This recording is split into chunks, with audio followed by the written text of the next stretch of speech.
Welcome to Talking Beats with Daniel Lelchuk. We hope you'll subscribe and give us a 5-star review on Apple, Spotify, or anywhere you get your podcasts. Now, if you like the show, please consider supporting us at patreon.com/talkingbeats. That's patreon.com/talkingbeats. We believe now more than ever in providing a platform for individuality, free thought, and a diverse range of views. By supporting the show this way, you'll get early access to episodes, bonus episodes, and much, much more. Remember, the conversation is always active at Talking Beats Podcast on social media. Here's Daniel Lelchuk. On today's program, the great Walter Isaacson makes a return appearance. He's been the CEO of the Aspen Institute, editor-in-chief of Time magazine, and the chairman of CNN. He currently serves as professor of history at Tulane University. In addition to his background with print and television media, he's widely known for his biographies, which are rich, colorful, and eminently readable, of Einstein, Da Vinci, Ben Franklin, Steve Jobs, and others. The first time he was on this podcast, episode 1, we spoke about his career in journalism. We spoke about his love for geniuses like Da Vinci, who blend science and the humanities. At the end of that conversation, he told me he was looking at a technology that edits genes called CRISPR. I had never heard of it then, but I certainly have now, and you probably have too. He has a new book out today, The Codebreaker, Jennifer Doudna, Gene Editing and the Future of the Human Race. Walter Isaacson, who was the first guest on this podcast before it was a podcast, is now back for the 84th episode. I couldn't be more thrilled. Welcome. Hey, Daniel, thanks. It's really cool to be back with you. Well, I think it's pretty cool, too. You have explained that the first half of the 20th century was dominated by a revolution driven by physics, Einstein, relativity, quantum theory. The second half of the 20th century, information technology, the computer, the microchip, the internet, digital revolution.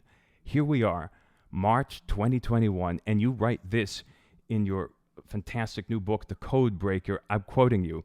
Now we have entered a third and even more momentous era, a life science revolution. Children who study digital coding will be joined by those who study genetic code. End quote. Walter Isaacson, 2 things.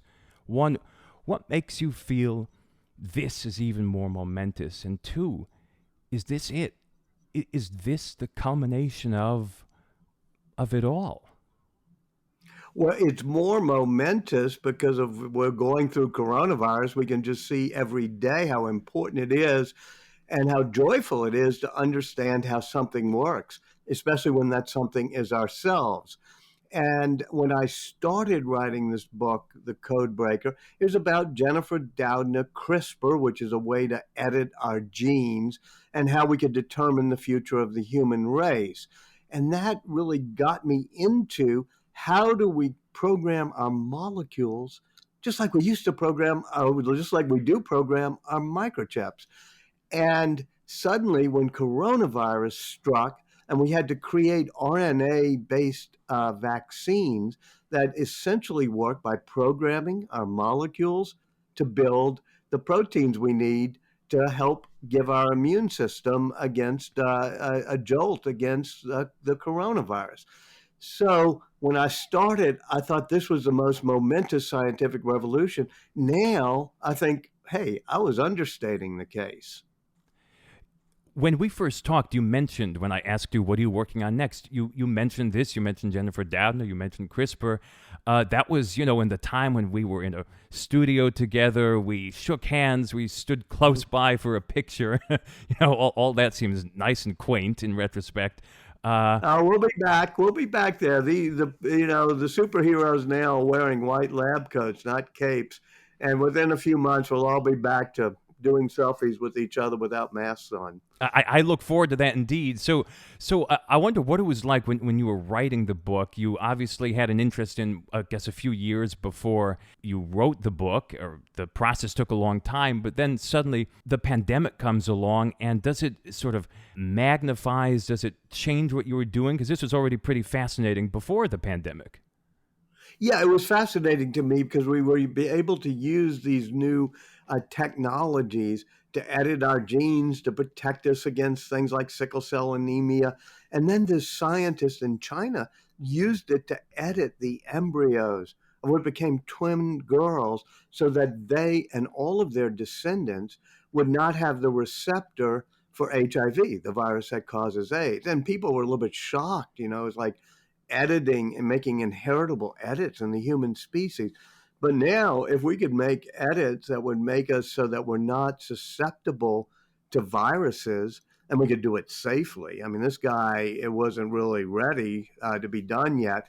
But if we could do that safely, that might be a useful thing. It's interesting you bring him up because he does play a fairly big role in the book. There's a big chapter devoted to him. He Jiankui. I apologize if I'm totally off, but I think I'm somewhat.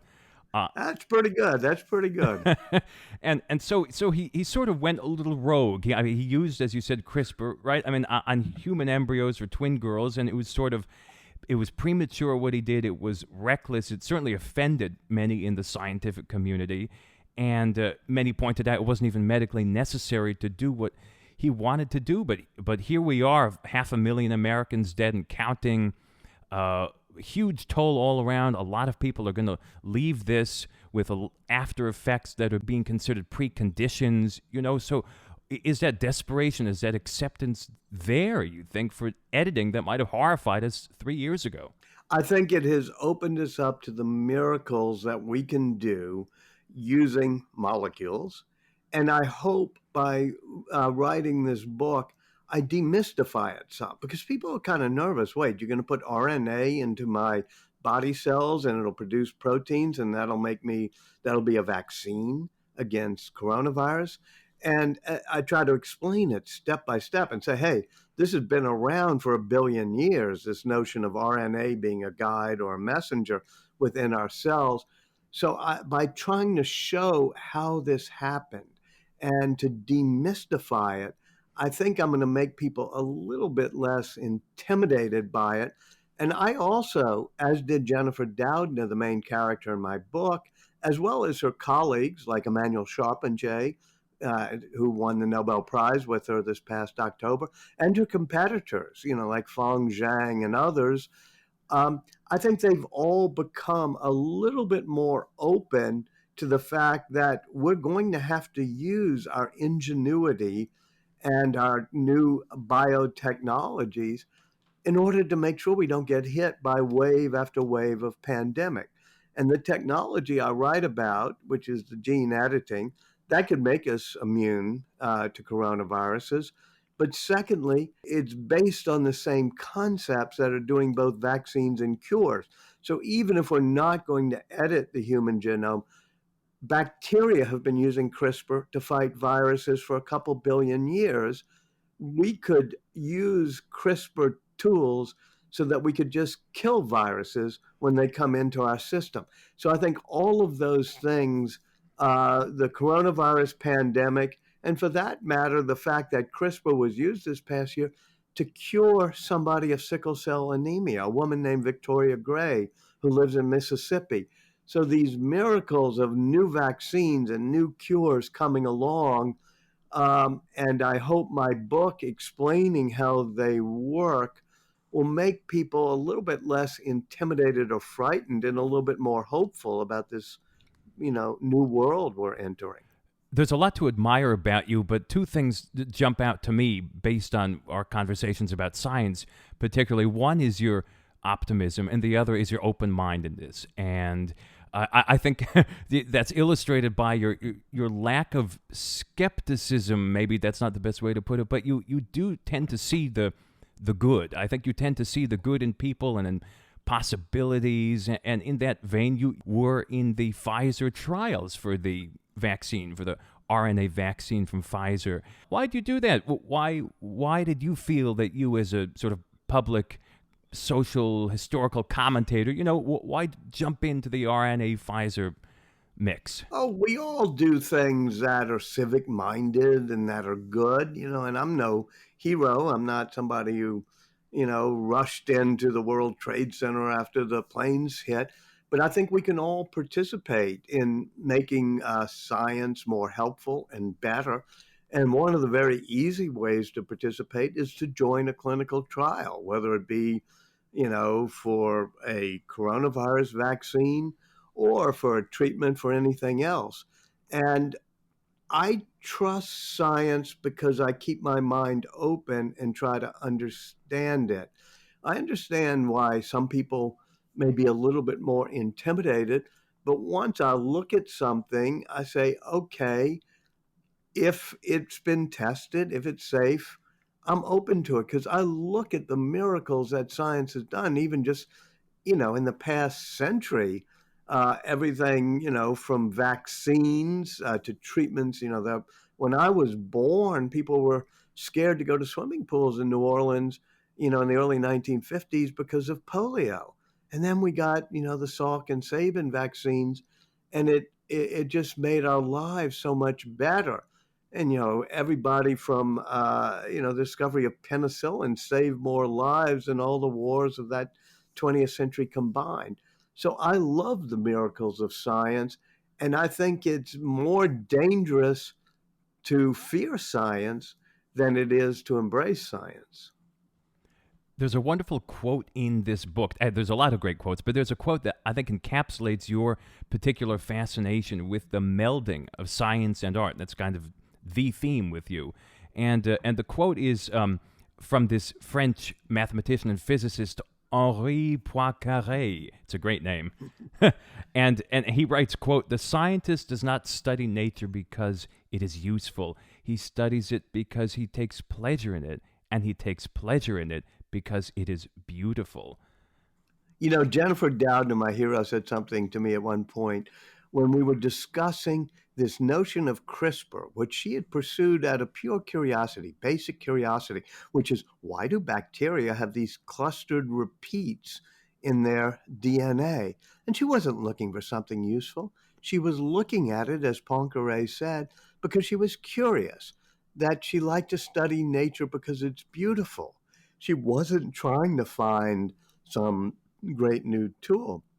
But after she and others studied it, they realized, okay, bacteria have these clustered repeats so that they can target a virus that attacks them. Well, hey, how useful could that be these days? And they can target DNA and edit it. Well, that can be useful too. And so when I said, it's amazing, Jennifer, how something you did out of pure basic curiosity, just basic curiosity-driven science, turns out to be so useful. And she says, nature is beautiful that way. And that's what Poincaré is trying to say. Scientists often study things out of just pure curiosity. They look at how electrons dance on the surface of semiconducting materials. They don't do that because it's useful, but someday we get a transistor and a microchip out of it. Likewise, they look at the weirdness of bacteria's DNA and how it has clustered interspaced repeats. And then they say, oh, I get it. We could turn these CRISPRs into a tool that could protect us from diseases. So part of the theme of my book, in fact, the basic theme of my book is, yeah, nature is beautiful. And the other theme, nature is useful. Because once you realize how beautiful it is, you can use our human ingenuity to turn the beauty of nature into things that can help us, just like, Alexander Fleming did when he noticed how penicillin was able to stop the spread of bacteria. It reminds me of a conversation I had on here recently with Frank Wilczek, the Nobel Prize-winning physicist, and we were talking about Mozart. He's a big music fan, as are you. We can get to that. And Frank said, I look at a rainbow, and instead of Mozart, I think nature's the composer. And that's how he approaches everything in the physical world with that blend of harmony, of music, of Bach, everything coming together under the And when rainbow. Einstein got stymied on relativity, he pulled out his violin and he played Mozart because it said it connected him to the harmonies of the spheres.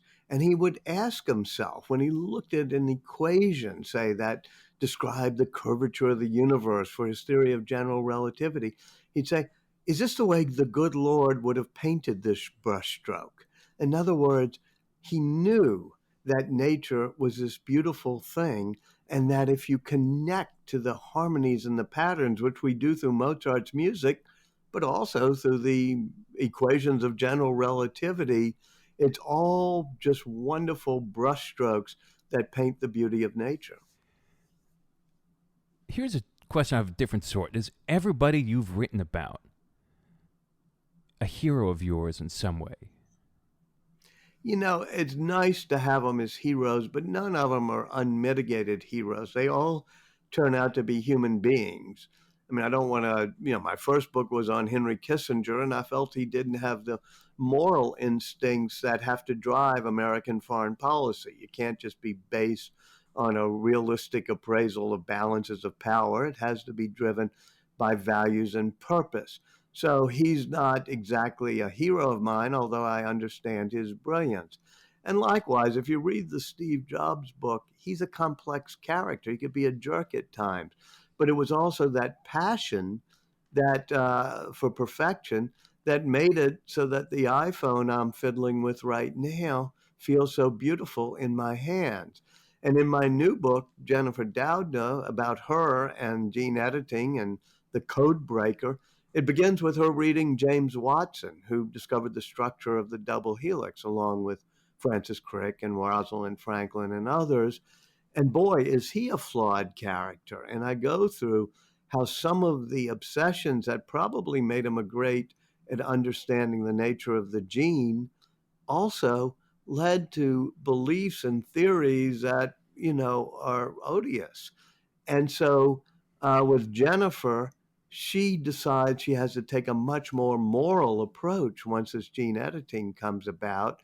And she's somebody who really is a hero. She has no real dark sides or flaws, unlike everybody from Kissinger to Steve Jobs to James Watson. I tried to do them as real humans, warts and all. I tried to do that with Jennifer as well, but she's pretty much 99% hero and a few occasional personality traits that she could probably correct, but I can't even think what those might be. Maybe she could correct them with CRISPR after all. Well, that's a really controversial thing because at some point, not you or me, but perhaps our children or grandchildren will be able to say, what about editing, somebody to be more aggressive or a tougher soldier, or for that matter, more empathetic, or edit out certain predisposition genes that might predispose you to schizophrenia. Not everything is totally controlled by genes, but genes create a lot of predispositions. We're going to get in real shaky territory if we decide to edit our personalities. I'm glad you brought that up because there's a big section of the book about the morals, and obviously this is the overarching question. And you give a lot of different examples, and besides obvious ones like, I want bigger biceps, I want bluer eyes, I want to be 6'2" instead of 6'1". Besides all that, there's things that have been happening. There's a couple, talk about this deaf lesbian couple and what they did with their child, because I think it's one of the things that I had to wrestle with is my own biases, because I come into the book thinking, well, there's certain things that are disabilities that you don't want to have. And there are things that are, I think, clear disabilities, such as Huntington's disease. I mean, there's no moral upside to it. It's just a brutal killing disease. But then I wrote about a wonderful kid named David Sanchez who has sickle cell anemia. And that's a pretty easy edit because it's a simple mutation, single gene in some ways. And his doctor was saying, we could edit this out of your children and everything else. He said, well, wait a minute. I'm not sure I want to do that. It should be up to them later. And they said, well, do you want your kids to have sickle cell? And he said, well, I learned a lot from having sickle cell anemia. It made me more patient. It made me have more empathy. I wouldn't be me if I didn't have sickle cell anemia. So I had to think, well, what things that we call disabilities are disabilities because society declares them so, and which are true disabilities, which gets to your question about deafness. There was a couple I write about. This isn't gene editing. It was just they were having a baby and they're both congenitally deaf.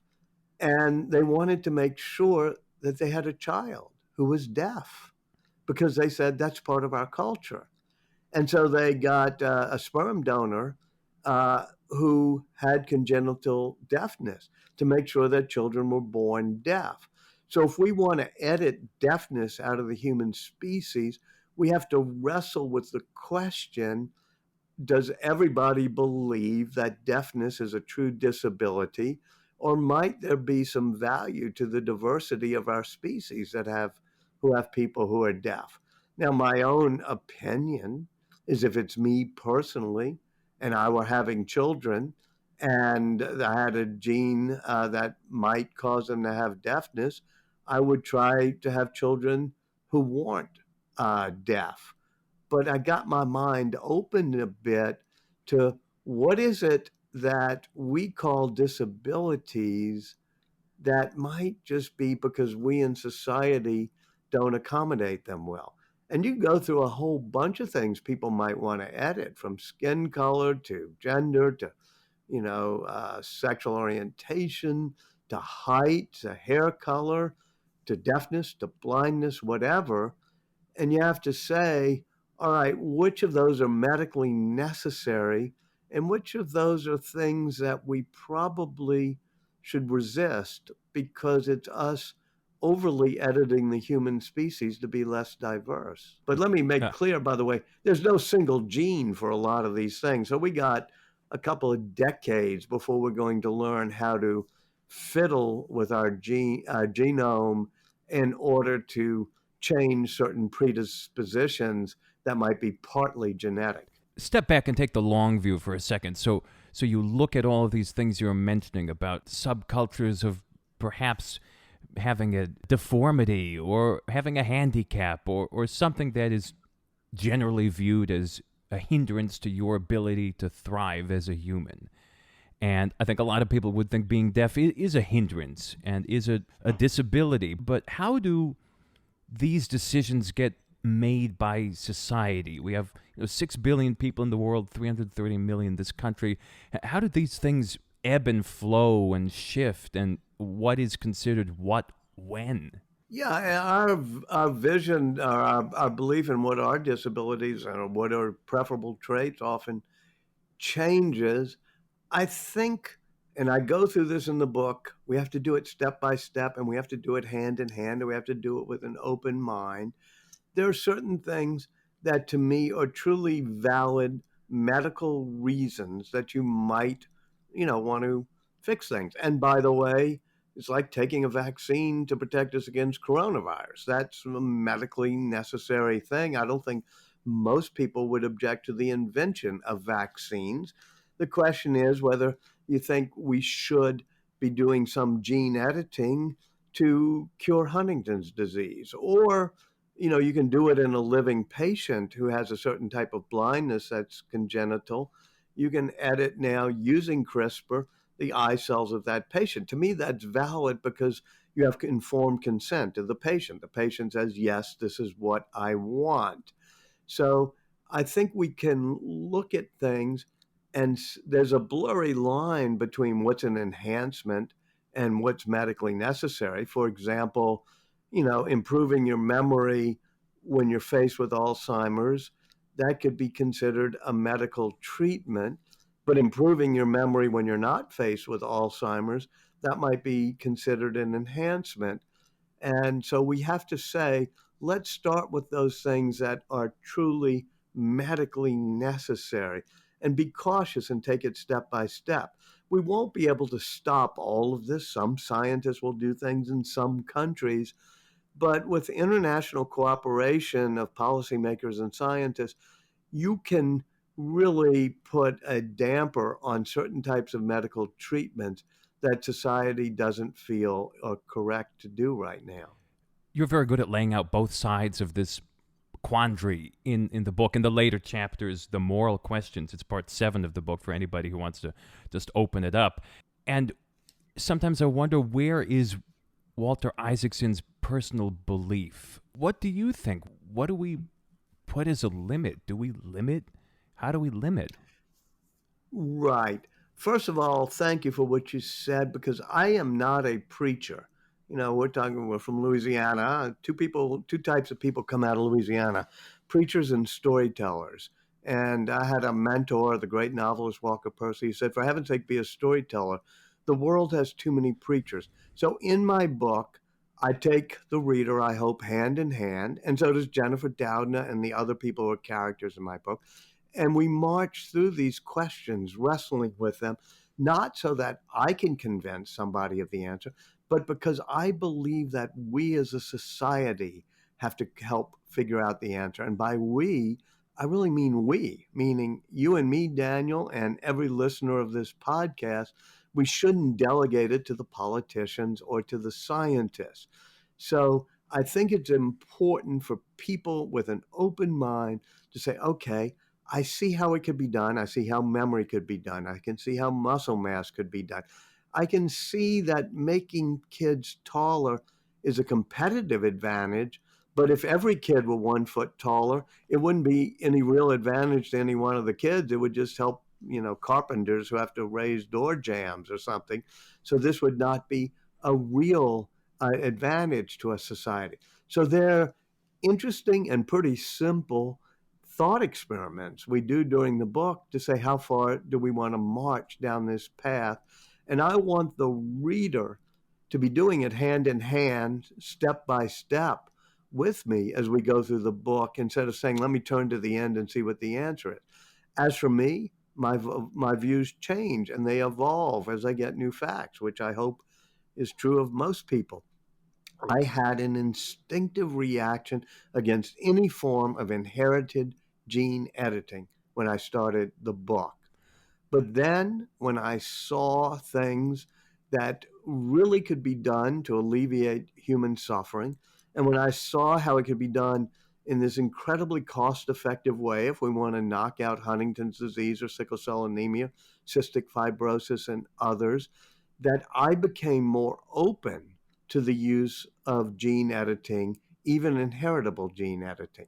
But mainly where I am today is that this is a wondrous technology to be used in patients who can give informed consent in a way that's not inheritable. In other words, we can fix many of the problems we talk about by editing the genes in living bodies. Now, they don't reproduce, it's not permanent fixes, but I think for the moment, we should avoid permanent inheritable edits unless they involve clear, devastating diseases that are either life-threatening or prevent a person from operating with the true abilities that they could have. And all that ties into this fascinating, a little scary quote by James Watson: if scientists don't play God, who will? Well, I'm trying to say in my book, we will. We're not going to leave it just to scientists because they're going to push it forward a lot. And we're not going to leave it to politicians totally because they're just going to follow us. And it's useful for us to be somewhat informed. So I think that just like we all have to understand all of our technologies, understand Facebook, understand what it does to our society, understand the internet a little bit better, we should have some feel for what we could be doing in terms of biotechnology that we want to allow, and maybe we want to say, let's pause. Let's pause and ask you about a different subject, the subject of music. You're a big music lover. I haven't spoken to you about music in a while, but you have pretty broad tastes, and you probably haven't gone to a lot of live music concerts recently, if I took a wild guess. But I'm sure you've heard some outdoors, or you've put some on from YouTube or Spotify or whatever. What music is keeping you, cranking along, Walter Isaacson? I follow Preservation Hall and Ben Jaffe a lot during this coronavirus because I think that they're sort of life affirming spiritual music. And so I go to the you know podcasts and virtual concerts, and they have a hall of fame, and I go to their website and make sure I'm keeping up what they do. I particularly love what John Baptiste is doing during this coronavirus crisis, including outdoor pop ups where we're sort of celebrating the fact that we are going to get out of this coronavirus crisis. And I've looked at the new work that Wynton Marsalis has just come out with. And, I find that I'm following these people online. In New Orleans, where I am right now, I went to a concert yesterday outdoor at the Longview Gardens, and it was a cutting edge Cool. concert of all very recently composed music for wind instruments. It was thorny, it was difficult, and there was a huge audience that sold out instantly. Wow, I wish I'd known about it. I would have gone. I love Longview Gardens. I was last night wandering. We live in the French Quarter where you are now. And for the first time since we've been fully vaccinated, we haven't been eating inside restaurants, but we ate inside for the Sunday night at Galatoire's. And on the way walking up Royal Street to get there, there were four outdoor bands playing with a certain liveliness. And you probably know Doreen Ketchens, who usually plays on Royal Street. She's a great clarinetist. I played with her, sure. Yeah, and she's not back yet, but I went on her Facebook page to make sure she's coming back soon. If you look at the human spirit, you look at resilience, and you look at good stories, you look at good outcomes, are we learning from this in a way that we can ameliorate the next time? Is our culture teaming to get back? Is it what do you foresee next month, 6 months, and maybe year? I think there's a hunger to get back to things in person. There's a hunger to hear live music again. There's a hunger, I know, among a lot of people to get back to the office occasionally, that if COVID doesn't kill us, Zoom will after a while. And I've been traveling some recently, and it's good to see that people, especially now that they've gotten vaccinated, people still wearing the mask, but traveling some. So I think we're going to bounce back, but there'll be some permanent changes. There'll be a lot more remote work. We won't come to work probably every day of the week the way every weekday as we used to. I think offices, people come in some, but also work from home some. I teach my class at Tulane University, and you can go if you search hard enough on YouTube, and it has all of my lectures. I have a playlist called Walter Isaacson Digital Revolution Tulane. And so people not only in my class, but their parents or anybody else can watch my virtual lectures for the Digital Revolution class. But it's also good to get back in person and have the real discussions. I suspect in a year or two, I'll still be having those lectures online that people can see.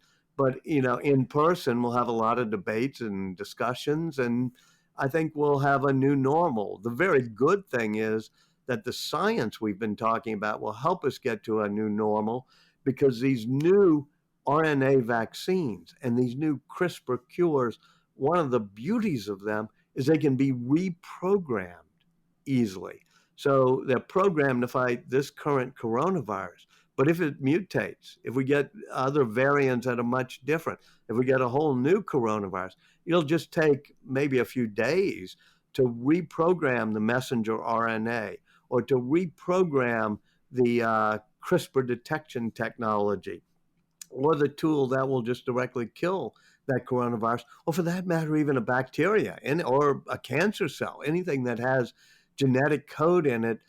This past year, 2020, has been the year in which science finally said we can program molecules to deal with anything that has genetic material. So that's going to fight cancer. That's going to fight bacteria infections, and that's going to fight our next viral pandemics. And so the tide has turned, I think, during this pandemic in favor of humans versus viruses and pathogens, which we've been fighting for our entire existence. Just on a side note, the first thing I do when I get fully vaccinated is go to Galatoire's because I love it there, absolutely love it, and I cannot wait to be back there. I hope by giving them a shout out, we'll get a free drink next time we go. That would be great. They're good and strong there too. A Sazerac is what I had last night. I am envious indeed. Walter Isaacson, what keeps you up at night? If you wake up in the middle of the night and you can't sleep and your heart is racing, what are you worrying about? I worry about the polarization of our society, and in some ways it ties into the book I've written, because one of the things that should keep us from being so polarized is sort of a faith in the method of inquiry, of being open-minded and being curious, of saying, let me look at evidence, let me do experiments, let me go where the facts lead. And I think nowadays we've become so polarized in our society that we're going to have politics that are generally paralyzed or at war with each other. And for a variety, hundreds of reasons, it'll be a different podcast, we can talk about it. People have quit being as open-minded and as civil in terms of the discourse they have. And I think it's partly the age of Trump. It's partly the age of Twitter and Facebook. It's partly the age of cable TV news, of gerrymandering and everything else. I worry that, we had a close brush, not with the coronavirus this past year, but a close brush with democracy not working, something happening, not having a peaceful transfer of power in an election. And that keeps me up at night, that we have to cure ourselves as a society from being so polarized and hateful in our discourse, and instead embracing the goodness in our society and embracing the good values that almost everybody, I think, aspires to in our society. Is there a next book? You're a workaholic. There must be a next. Oh, yeah, there'll be a next book, but I haven't figured it out yet. As I told you once, I tried to do Louis Armstrong. We could never crack the code on him. It was wonderful to do Jennifer Doudna this time, because as a woman, she kept breaking so many barriers and had to be persistent. So that was exciting. And I don't know.